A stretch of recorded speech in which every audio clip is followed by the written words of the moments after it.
In developing one's competitive edge, one needs to look back in their own career and see what they have to offer. In my career, I've had some markers that I want to talk about. The first marker is a little bit difficult to talk about.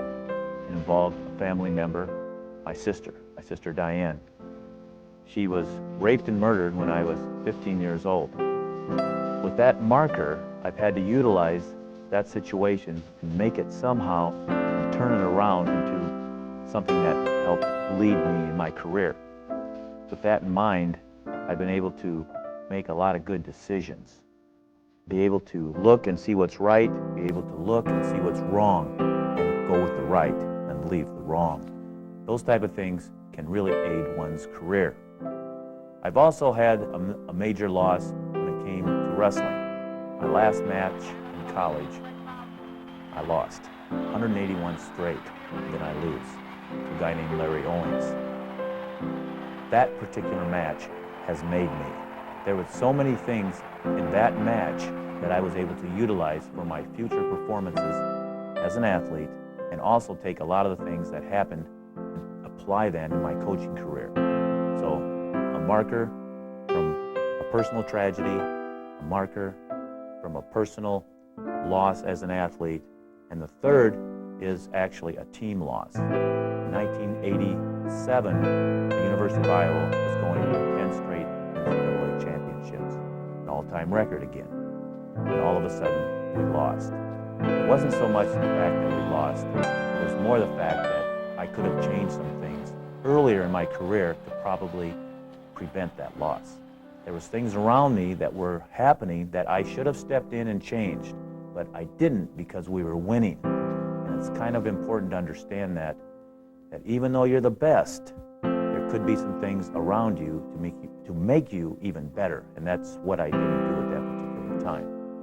Because of those three markers, I was able to make some changes that were probably necessary to aid my success in the future. From the individual performance, I now changed my goal from being the best in the United States at my weight class to being the best in the world at any weight class.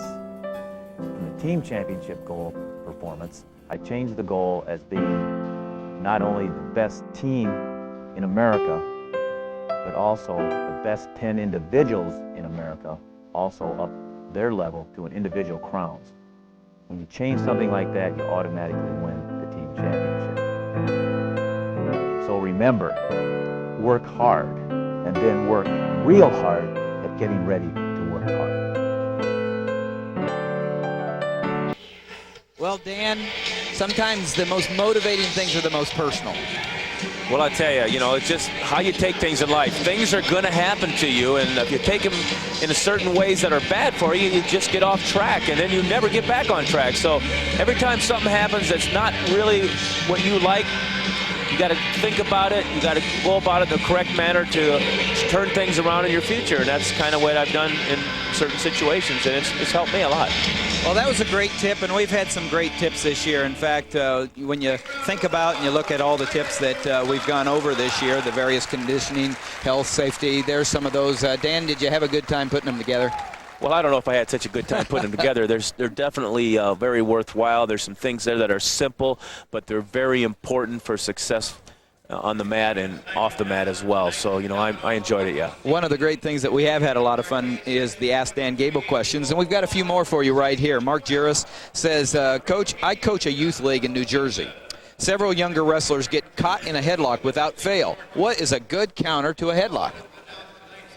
Well, you got to keep your hips under you.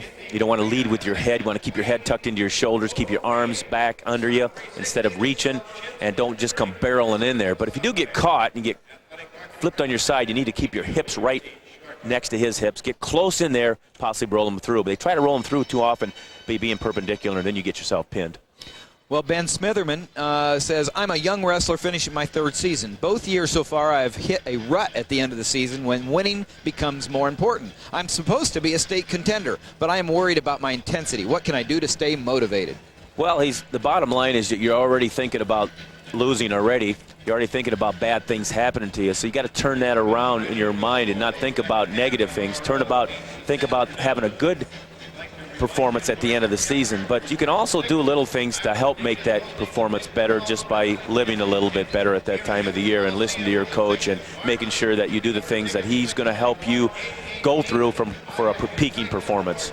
Well, a parent, Deb Rowland, asked this question. We have a 7-year-old boy who likes to wrestle. What are some things that he can do at his age to improve his performance without overdoing it? Well, mostly you just listen to the people that are talking to you, that know what they're talking about, your coaches, your family members, or whatever. Just have a good attitude there. But more than that, you got to learn how to do some things that are important for control of your body. Do some gymnastics type exercises, calisthenics, that you can learn how to kind of like fall off a roof like a cat and land on your feet. So that's some things that you can help develop at that early age, which are so important in wrestling. Well, I'm listening because my 8-year-old Timmy loves wrestling, and we'll pay attention to that. We've been flooded by questions for Dan Gable and find that we cannot possibly answer them all during our college wrestling telecast. So we're going to have Dan videotape answers to as many of your questions as possible in a 30-minute session, which will be available through our website. Watch and listen starting the middle of next week, approximately February 17th, at our webpage, www.collegewrestling.iptv.org. And thank you to all our viewers and web users who have submitted questions to IPTV and Dan Gable this season. We appreciate your support. And it has been a